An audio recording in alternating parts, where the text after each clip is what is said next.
In terms of, I consider salaries, wages, as one of the tools that we have on the table to be able to help balance the budget. Are we going to do balance or offset the entire deficit on the back of our employees? That's not going to be my recommendation. But as a tool, furloughs, possible salary cuts, those are things that we have to look at. In terms of the pension costs, I spoke to a reporter today about a decision we made for our executive director at Valley Metro, which I've sat on the Regional Public Transportation Authority, or Valley Metro, for the last 10 years, where we bought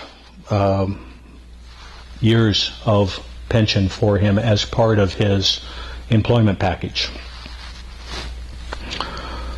It was a sound business decision back then, and it's a sound business decision today as far as I'm concerned, and that's what I told the reporter.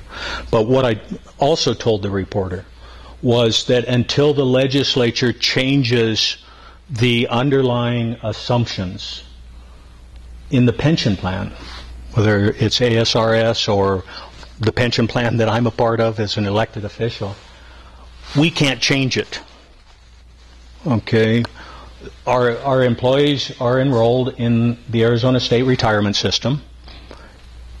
It is administered by that staff under the guidelines of what the legislature, as the policymakers, have said we want as a retirement system. Now, then there's the firefighters' retirement and the police officers' retirement, and we've apparently all read the articles about the abuses of those. But they're only abuses because they appear to be abuses. And I'm not justifying them, because I remember years ago when Mr. Hendershot retired from the Sheriff's Department, turned around and was hired back the next day by Sheriff Joe Arpaio to fill the same position. He was drawing a $75,000 a year pension, or whatever it was, and filling the exact same position and double dipping. I'm sorry, I think that's wrong. But I have nothing to say about it, not anything more than any of the rest of you. I'm a voter. I can tell my legislators this is wrong. And so those sorts of things, it's my belief, will be corrected by the legislature. But until they are corrected, our pension costs are what they are. They have been going up the last 4 or 5 years because of the downturn in the market.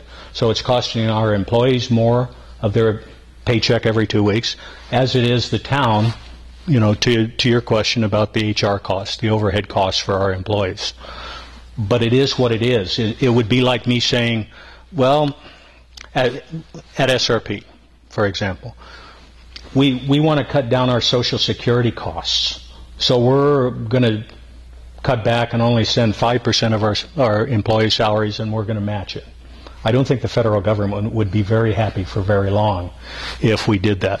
It's just a cost that you can't control. Fortunately, the legislature is close enough that they should be able to fix some of the issues with the pension system. You know, it fundamentally comes down to the market has exposed some of these issues.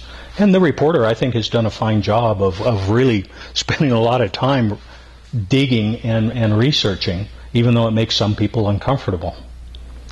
So in terms of other costs like medical costs, I have sat on the Self-Insured Medical Trust Board since its inception. That's now 7 years. We went to a self-insured medical trust in the hopes that we would be able to save money, and I will tell you we have saved significant money. Last year, as part of the budget deficit, or closing the budget deficit, we transferred $1.5 million from that medical trust back into the general fund of the town. And that's the result of containing costs. As costs were going up, we changed co-pays, we changed generic versus trademark drug copays so that we could encourage the employees of the town of Gilbert to save money for the plan where they could.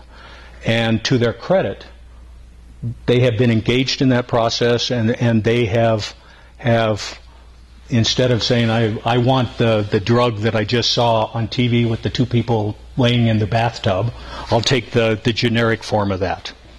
And so we continue to hold down our medical costs at, I mean, there have been the last 2 years where the medical costs were flat, and in every year we have undercut the national average by 50%.